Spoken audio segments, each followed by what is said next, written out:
बिस्मिल्लाहिर्रहमानिर्रहीम। नाज़रीन अस्सलाम वालेकुम। नाज़रीन, एक नई वीडियो के साथ हाज़िर खिदमत हैं।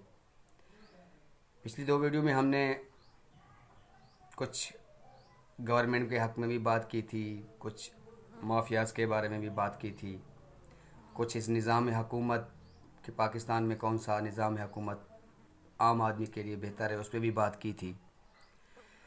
लेकिन आज एक अवामी मौजू पे बात करते हैं और उसमें सबसे पहले हम बात करते हैं कि चीनी रोज़ बरोज़ महंगी क्यों हो रही है।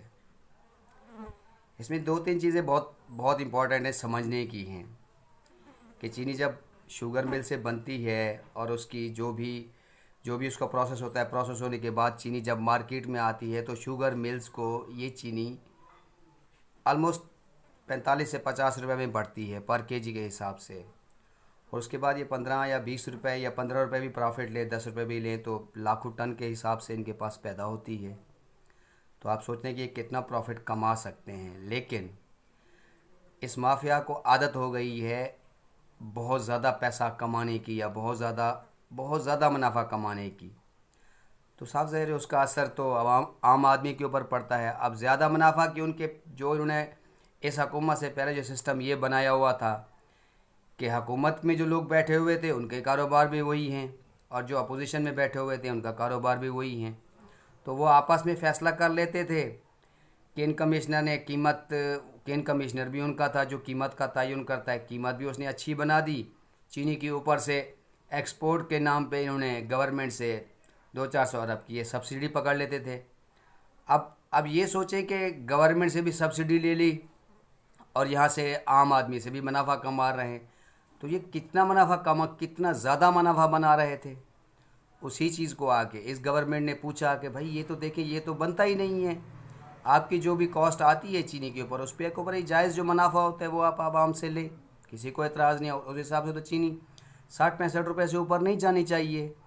लेकिन वही है, अब गवर्नमेंट कहती है कि हम सब्सिडी नहीं देंगे, तो ये जो शुगर माफिया वो कहता है सब्सिडी नहीं देंगे तो हम चीनी ज़ख़ीरा कर लेंगे, मार्केट में नहीं आने देंगे। तो इसी चीज़ की ये सारी इनकी आपस में जो भी जंग हो रही है या कह रहे हैं जो भी मामलात हैं। अब उसमें कोई ये देखें, अब बहुत सारे लोग कहते हैं कि जी वो तरीन साहब का कारोबार है, वो मखदूम साहब का कारोबार है, चौधरीयूंस का है या हुमायूं अख्तर का है। भाई ये जो भी हुकूमत में जो लोग बैठे हुए हैं उनका शेयर्स है पूरे शुगर की मार्केट में 15 से 20%। जो बाकी 80% है वो तो अपोजिशन में बैठे हुए लोग हैं। जो मियाँ साहबान की बहुत सारी मिल्स हैं और जरदारी साहब और ओमनी ग्रुप की सिंध में बहुत सारी मिल्स हैं। तो उसका सबसे ज़्यादा मतलब फ़ायदा तो उनको होगा। तो अब अपोजिशन ये चाहती है कि मखदूम साहबान या तरीन साहब या चौधरी जो भी हैं जो गवर्नमेंट का हिस्सा है उनको तो गवर्नमेंट पकड़ ले, उनसे सस्ती चीनी ले। लेकिन अगर अपोजिशन में जो बैठे हुए ग्रुप हैं या जरदारी साहब है या मियाँ साहबान हैं, इनको अगर गवर्नमेंट हाथ लगाएगी तो फिर वो सियासी इंतकाम का नारा लग जाता है। ऐसा नहीं है। मुझे याद है कि एक मीटिंग में सूबाई व पंजाब के वज़ीर तिजारत मियाँ असलम इकबाल एक मीडिया टॉक में बैठे हुए थे, तो वो मीडिया वाले भी यही सवाल कर रहे थे कि चीनी जो आपके गवर्नमेंट में बैठे हुए लोग हैं वो इसके बेनिफिशरीज़ हैं। तो उन्होंने कहा कि ठीक है भाई, हम एक मिनट के लिए मान लेते हैं कि गवर्नमेंट के जो लोग बैठे हुए हैं वो इसमें बेनिफिशरीज़ हैं। तो आप ये काम करें ना कि जो दूसरे ग्रुप हैं अपोजिशन वाले उनसे बोले कि वो अपनी चीनी मार्केट में 50 रुपये के हिसाब से दे दें। अगर ऐसा कर लें तो फिर हम जो हमारे गवर्नमेंट में बैठे हुए उनको पकड़ के भी जेल में डाल देंगे। तो ये नहीं है भाई, जो भी हुकूमत में बैठे हुए या अपोजिशन में बैठे हुए, ये सबका कॉन्फ्लिक्ट ऑफ इंटरेस्ट सबका ही है। इनके कारोबार में भी हैं, कारोबार भी है और ये हुकूमत में भी बैठे हुए हैं। अब वही बात है, अब अपोजिशन ये चाहते हैं कि इमरान खान अपने बंदे पकड़ ले ताकि इसकी हुकूमत गिर जाए। जब ये इमरान खान ही चला जाएगा तो फिर साफ ज़ाहिर है हमारे सारे मसले ही हल हो जाएंगे, कोई टेंशन ही नहीं है। असल मकसद तो है कि इमरान खान को हटाना है। जो एक ईमानदार बंदा है वो कोशिश कर रहा है कि नहीं यार, आवाम को बेहतर से बेहतर सहूलत मिलनी चाहिए, ये चीज़ें सही रेट पे मिलनी चाहिए, नाजायज़ मुनाफा नहीं होना चाहिए। तो ये एक सिंपल सी बात है। दूसरी बात करते हैं आज जो हमारे यहाँ कपास का बहरान हो रहा है। देखिए, इसकी मैं आपको थोड़ी सी एक तारीख बता दूं कि अगर 2014-15 के सीज़न से भी ले लें आप कपास को, तो उस वक्त 2014-15 में पाकिस्तान में 1,70,00,000 गांठें पैदा होती थी कपास की। जो उसके बाद उस हुकूमत और इसकी जो आने वाली हुकूमत जो पीटीआई की हुकूमत है, ये दोनों की एक मुजरिमाना गफलत है कि इन लोगों ने कपास की जो भी फसल है इस पर ध्यान नहीं दिया।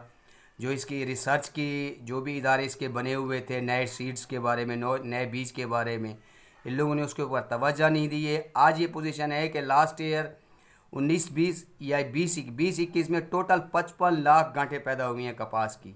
तो देखें कपास का फसल इतना पीछे चला गया है, तो ये कौन करेगा? ये सब सारे गवर्नमेंट के काम होते हैं और गवर्नमेंट को इस चीज़ पे बहुत एमरजेंसी बेस पे इसको इनिशिएटिव लेना चाहिए। और एमरजेंसी बेस पे अभी भी देखें, अभी गंदम की फसल उतरने वाली है, 1-1.5 महीना है। जो सेटल्ड एरियाज़ हैं, कच्चे के एरियाज़ की बात नहीं कर रहा मैं, जो सेटल्ड एरियाज़ हैं, पक्के का एरिया है, वहाँ पे अभी गंदम में है 15-20 दिन, जब तक वो उतरेगी या उसको समेटने में 1-1.5 महीना है। जो सीड के प्रोसेसिंग या रिसर्च वाले इदारे हैं, वो कुछ दिन पहले वो लोग उसके जो भी जितने भी मुलाजमीन हैं, जितने भी मुलाजमीन हैं, वो उन्होंने हड़ताल की हुई थी कि भाई हमें तो सैलरीज़ भी नहीं मिल रही हैं। तो जब यार आप रिसर्च के इदारों का ये हाल कर दोगे तो फिर मुल्क में बेहतरी कहाँ से आएगी? आपने ये जो भी पिछली हुकूमतें हैं या इन लोगों ने यही किया है कि जो ये आपका साउथ पंजाब का एरिया है, इसको पूरा गन्ने का एरिया बना दिया है। कॉटन की फसल पे वो जो है वो तवज्जो ख़त्म हो गई, तो वो कॉटन बहुत पीछे चली गई है। अब हमारे पास जो मुल्क में रेवेन्यू आ रहा है एक्सपोर्ट का, वो सारा उस कॉटन से रिलेटेड है। शुगर का है, शुगर तो ये आपके मुल्क में है। आपकी शुगर तो बाहर का कोई मुल्क लेता ही नहीं है, क्योंकि वो कहते हैं कि आपके मुल्क की क्वालिटी ही नहीं है शुगर की, तो हम क्यों लें भाई? तो भाई आपकी चीनी की इतनी क्वालिटी अच्छी नहीं है। जो फसल आपके मुल्क में डॉलर बाहर से लेके आएगी वो कॉटन है, और हमें कॉटन पे ही तवज्जो देनी है। शुगर केन का तो चंद परसेंट ही जो ज़िम्मेदार है, जो किसान है, वो चंद परसेंट ही है। और ये शुगर का एरिया भी बहुत मखसूस हो गया है। सिंध का कुछ एरिया है या साउथ पंजाब का, स्पेशली भावलपुर डिवीज़न जो है वही है ज़्यादा। भावलपुर या मुल्तान डिवीज़न में गन्ना होता है। अगर अपर पंजाब में चले जाओ, वहाँ गन्ने की फसल कहाँ रह गई है? बहुत कम, बहुत ना होने के बराबर ही रह गई है। तो भाई मेरी आप गवर्नमेंट से रिक्वेस्ट यही है कि आप कॉटन की जो रिसर्च है, जो कपास के बीजों की सीड की रिसर्च है, क्योंकि सारा प्रॉब्लम सीड से ही हो रहा है। वही पुराने सीड बार बार इस्तेमाल हो रहे हैं, तो उसका रिज़ल्ट नहीं आ रहा, क्योंकि वो बीमारियों का शिकार हो जाता है। दूसरा, हमारे यहाँ जो भी इसकी पेस्टिसाइड आ रही है, स्प्रे आ रही है, वो सारी 2 नंबर आ रही है। 2 नंबर का मतलब है वो बस उसमें जो भी दवाई होती है, स्प्रे, उसका रिज़ल्ट ही नहीं आता है। जो फसलों की भी कॉटन की बीमारी होती है, कपास की बीमारी होती है, वो ख़त्म ही नहीं होती है। और उससे आम किसान की जो औसत एवरेज है वो ख़त्म हो जाती है, एवरेज ख़त्म हो जाती है कॉटन की। उसका फसल अच्छा नहीं होता, उसको मुनाफा नहीं होता। रेट तो गवर्नमेंट अब दूसरा साल है बहुत अच्छा दे रही है, ठीक दे रही है, लेकिन जब औसत ही नहीं आएगी तो वो कॉटन की फसल की तरफ जाएगा ही नहीं, क्योंकि सीड ही उसको अच्छे नहीं मिल रहा है। अगर सीड अच्छा मिले और कॉटन की एवरेज उसको 1-1.5 लाख रुपये एकड़ का अगर 6 महीने का प्रॉफिट मिल जाए, तो गन्ना ऑटोमेटिकली कम हो जाएगा। गन्ना भी काश्त होना चाहिए, एवरेज के हिसाब से काश्त होना चाहिए।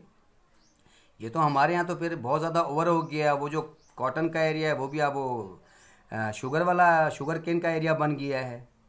तो ये तो फिर ये बहुत सारी चीज़ें हैं, ये गवर्नमेंट को इस पे पर तवज्जो देनी चाहिए और अर्जेंट बेसिस पे, एमरजेंसी लेवल पे, जंगी बुनियादों पे इस पे काम करना चाहिए।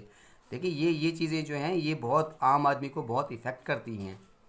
अब आपके मुल्क में अभी उतना डॉलर नहीं आ रहा है, साफ ज़ाहिर है आपका कॉटन आपकी अच्छी होगी, डॉलर अच्छा आएगा,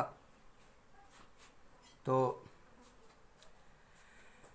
डॉलर आएगा तो साफ ज़ाहिर है आपकी करेंसी जो है वो स्ट्रेंथ पकड़ेगी, ताकत पकड़ेगी, तो उसका असर जो है आम चीज़ों पे पड़ेगा, आम चीज़ें सस्ती हो जाएंगी।